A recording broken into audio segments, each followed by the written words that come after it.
नमस्कार। हम देखते हैं कि हमारी ज़्यादातर फसलों में जड़ गलन संबंधी बीमारियां होती हैं।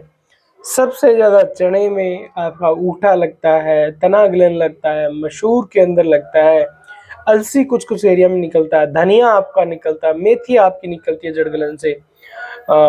लहसुन में जड़ गलन की बहुत समस्या रहती है, प्याज में जड़ गलन संबंधी समस्या रहती है और कई बार गेहूँ के अंदर भी जड़ संबंधी बीमारियां होती हैं।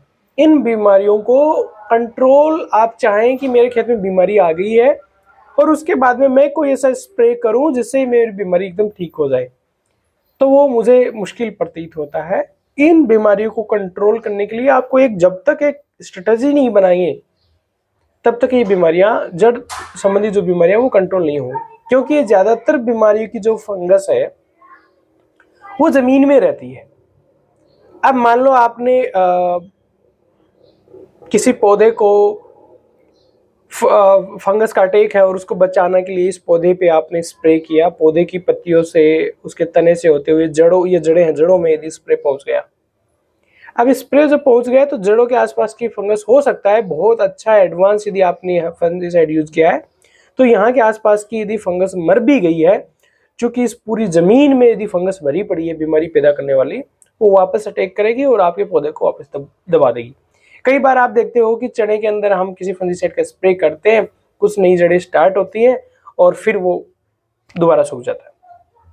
कारण क्या होता है? क्योंकि वो एक बार उसको सहारा मिला, फंगस से थोड़ा रिलीफ मिला, दोबारा जमीन में फैली हुई फंगस दोबारा जाती है। इस समस्या को कंप्लीटली खत्म करने के लिए या इस समस्या को मैनेज करने के लिए जो सबसे अच्छी टेक्निक है वो है कि हम हमारी भूमि को उपचारित करें। कैसे हम हमारी भूमि को उपचारित करें? भूमि को उपचारित करने का मतलब ये है कि हम एक ऐसी कोई हमारा मित्र फफूंद जमीन में छोड़ दें जो जैविक तरीके से इन बीमारियों को कंट्रोल करे, लगा रहे, वो दिन रात काम करता रहे। और उसमें सबसे अच्छा जो ऑप्शन हमारे को दिखता है वो है ट्राइकोडर्मा।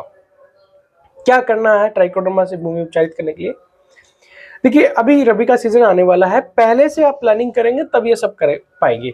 अगले हम 1 महीने में रबी फसलों की बुआई करने वाले हैं, तो इसलिए अभी आप ट्राइकोडर्मा अपने आसपास से खरीदें।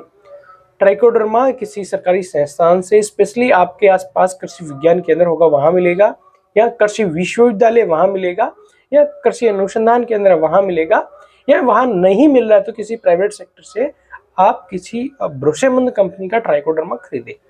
ट्राइकोडर्मा लेके आपको क्या करना है?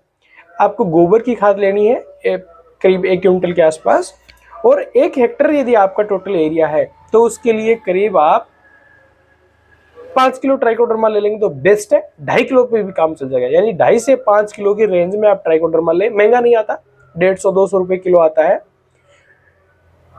2.5 से 5 किलो ट्राइकोडर्मा बहुत महंगा नहीं है। समस्या बड़ी शोल हो रही है, आप 5 किलो ट्राइकोडर्मा भी ले सकते हो। 5 किलो ट्राइकोडर्मा लिया, 1 क्विंटल आपकी गोबर की खाद। आपको इस सड़ी गोबर की खाद में या केचुआ खाद के अंदर ये ट्राइकोडर्मा मिक्स कर देना है और मिक्स करके इसमें नमी करके और इसको छोड़ देना है।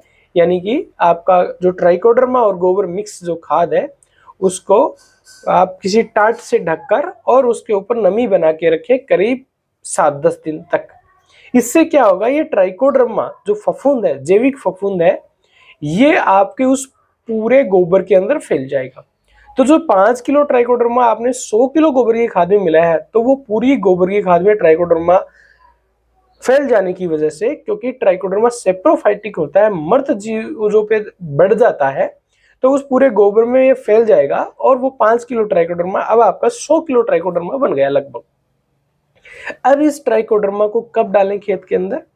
इस ट्राइकोडर्मा को जब हम लास्ट जुताई कर रहे हैं, हमने प्लेवा कर दिया, खेत हाँक दिया, दोबारा यदि खेत हाँकने जा रहे हैं उससे पहले उस ट्राइकोडर्मा को फेंक के और फिर हम बुआई करें, या हमने प्लेवा कर दिया, प्लेवा के बाद में ट्राइकोडर्मा और गोबर मिला हुआ फेंक के खेत के अंदर और हम इसकी खेत की जुताई करें और फिर बुआई करें। ये फफूंद आपकी उस मिट्टी के अंदर, नमी की अवस्था में पूरी मिट्टी के अंदर फैल जाएगी और आपकी बीमारी पैदा करने वाली फफूंद को जैविक तरीके से कंट्रोल करेगी।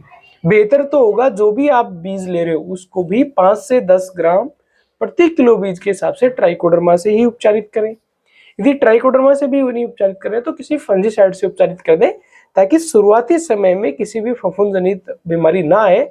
इसके लिए उस पौधे की जड़ को वो फफूंदनाशी दवाइयाँ आपकी बचा के रखिए, बाद में वो ट्राइकोडर्मा वहाँ जमीन में उस जमीन आपकी पौधे के ऊपर आ जाएगा।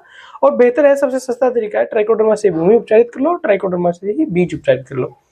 फफूंद जनित रोगों को कंट्रोल करने का सबसे प्रभावी तरीका यही है। अब आपकी बीमारी आ गई मान लो, और उसके बाद में आप ट्राइकोडर्मा जमीन में ऊपर से फेंक रहे हो, तो वो ट्राइकोडर्मा जमीन में कैसे जाएगा, मिक्स कैसे होगा, तो उसके उतने अच्छे रिजल्ट नहीं मिलते। इसलिए ट्राइकोडर्मा से भूमि उपचारित करने के लिए करीब 2.5 से 5 किलो ट्राइकोडर्मा उसको गोबरी खाद में मिक्स करना है, 7-10 दिन के लिए नमी बना के रखना है, और प्लेवा करने के बाद में खेत में फेंक के जुताई करके खेत की बुआई कर दो। आपको फफूंद जनित रोगों का आपके खेत में अटैक बहुत कम हो जाएगा। उम्मीद करता हूँ ये जानकारी लाभप्रद होगी। आप चैनल पे नए हैं तो प्लीज सब्सक्राइब करें, बाकी किसान भाइयों के साथ व्हाट्सएप ग्रुप में शेयर करें। नमस्कार, जय हिंद।